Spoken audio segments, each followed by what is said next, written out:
Hello बच्चों, एक बार पुनः पंख इंस्टीट्यूट में आपका स्वागत है। आज हम फिर देखेंगे क्लास 10 के प्रकाश के प्रावर्तन। ठीक है, चैप्टर के बहुत ही महत्वपूर्ण सवाल है, उत्तल दर्पण में सिद्ध करे कि f बराबर r/2, यानी वक्रता त्रिज्या जो होती है, वक्रता त्रिज्या की आधी जो होती है वह फोकस दूरी होती है, यह साबित करना है। अक्सर पूछा जाने वाला प्रश्न है और आपको यह देखना चाहिए और याद रखना चाहिए, और नियमित अंतराल के बाद इन प्रश्नों को बार बार देखते रहना चाहिए ताकि अभी से ही याद रहे। इसका इंतजार मत करिएगा कि हाँ परीक्षा जब आखिरी समय आएगा तो टीचर बोलेंगे कि बहुत इंपॉर्टेंट है और उस आपाधापी में इसको याद करने का प्रयास करेंगे तो याद होगा नहीं। अभी से ही इसको कंठस्थ रखेंगे, है ना। ये बहुत ही बहुमूल्य प्रश्न है। ठीक है, देखेंगे यह उत्तल दर्पण है। उत्तल दर्पण में यह पीसी जो है मुख्य अक्ष है और इसके समांतर जो है AB किरण आपतित होती है, परावर्तन के बाद F से जाती है, और जब जो इस आपतन बिंदु है इस पर जो अभिलंब है वह वक्रता केंद्र C से होकर जाती है। ठीक है, तो हम लोग जानते हैं कि E अगर आपतित किरण है, ये अभिलंब है, ये है अभिलंब, इसको कहेंगे हम आपतित किरण कहेंगे, आपतित किरण कहेंगे, और इसको कहेंगे परावर्तित किरण, परावर्तित किरण कहेंगे, परावर्तित किरण कहेंगे। अगर परावर्तित किरण है तो ये आपतन कोण है, ये परावर्तन कोण है, तो ये दोनों क्या होते हैं? बराबर। तो हम कह सकते हैं कि प्रकाश के परावर्तन के नियम से क्या होगा? कोण ये I बराबर R हो जाएगा, I बराबर R। ठीक है, ऐसा हम कह सकते हैं।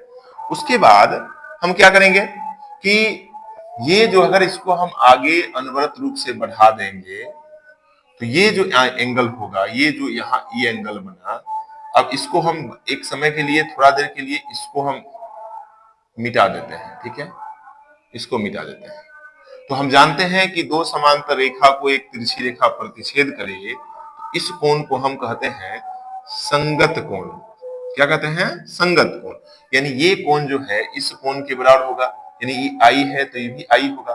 तो हम कह सकते हैं कि कोण A B, और इसको कुछ मान लीजिए, इसको इधर से C है, D है, तो इसको E मान लीजिए, इसको F मान लीजिए, कुछ ऐसा नामकरण के लिए केवल ABF, ABF बराबर कोण ये हो जाएगा BCF, BCF। क्या कहेंगे इसको? हम कहेंगे संगत कोण से, संगत कोण से ही बराबर हो जाएगा। ठीक है, इसको जो मिटाए थे हम इसको और एक बार और ड्रॉ कर लेते हैं, तब देखेंगे कि हम दो अगर रेखाएं एक दूसरे को प्रतिच्छेद करें तो इसको कहते हैं सम्मुख कोण। इसी तरह से ये वाला एंगल जो होगा इस एंगल के बराबर होगा, किस कोण से? सम्मुख कोण से। तो इसका नाम क्या होगा? FEBF, ऐसा हम रख सकते हैं।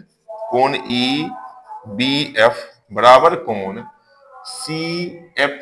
FBC, FBC बराबर कितना लिखेंगे? R। इसमें बराबर लिखेंगे I।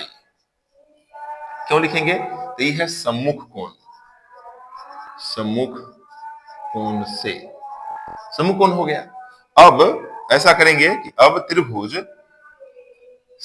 BCF में, BCF में, BCF में क्या हो जाएगा? BCF में, तो BCF में कोण FBC, FBC बराबर कोण BCF, BCF बराबर है। अगर बराबर है तो हम जानते हैं कि समान कोण की सम्मुख भुजाएं समान होती है। अगर इस समान कोण है दोनों, तो इसके सामने वाला ये भुजा FB, इसके सामने वाला ये भुजा CF बराबर होगा, तो क्या हो जाएगा? FB बराबर CF, CF कह सकते हैं, CF। इसको मान लेंगे हम समीकरण 1। ठीक है, इसके बाद देखेंगे आगे कि यदि बी पी के बहुत निकट हो, पी के बहुत निकट हो तो बी पी के बहुत निकट हो भी सकता है। क्यों नहीं होगा? क्योंकि दर्पण जो है इतना टेढ़ा नहीं होता है, एकदम मामूली सा टेढ़ा होता है, ऐसे ऐसे। अगर मान लीजिए कि मुख्य अक्ष या प्रधान अक्ष है, अगर बी यहां हो, चाहे बी और भी निकट हो, पी ध्रुव यहां हो, बी यहां हो, मान लीजिए, तो ये दोनों डिस्टेंस तो लगभग ऑलमोस्ट बराबर हो जाएगा। ठीक है, तो इसी तरह से हम कह सकते हैं अगर निकट हो तो क्या हो जाएगा, जो एफ बी है वह पी एफ के बराबर हो जाएगा। ठीक है, अब हम यहां समीकरण 1 से करेंगे। समीकरण 1 से हम एफ बी के जगह पर सी एफ लिख सकते हैं, इस एफ बी के जगह पर, तो सी एफ बराबर हो जाएगा पी एफ, सी एफ बराबर पी एफ। अब क्या करेंगे हम, अब लेंगे पी सी, इसको कहते हैं हम लोग वक्रता त्रिज्या। पी से सी की दूरी को क्या कहते हैं? वक्रता त्रिज्या। ठीक है, और पी से एफ की दूरी को कहते हैं फोकस दूरी, फोकस दूरी कहते हैं। ठीक है, अब हम लेंगे पी सी बराबर, अगर पी सी बराबर तो पी एफ जोड़ सी एफ, पी एफ जोड़ सी एफ कहेंगे। अब यहां से पीसी को पीसी रहने देंगे, पीएफ को पीएफ रहने देंगे, और सीएफ के जगह पर हम पीएफ लिख सकते हैं। क्या हो जाएगा, यहां से 2pf हो जाएगा, पीसी बराबर, और पीसी की जगह पर हम लिखेंगे आर, और इस पीएफ के जगह पर लिखेंगे एफ। यहां एफ है, गुना में 2 है, तो यहां आ जाएगा भाग में r/2, अर्थात एफ बराबर r/2। ये हमारा फॉर्मूला सत्यापित हो गया। इस प्रश्न को बार बार देखेंगे नियमित अंतराल के बाद। धन्यवाद।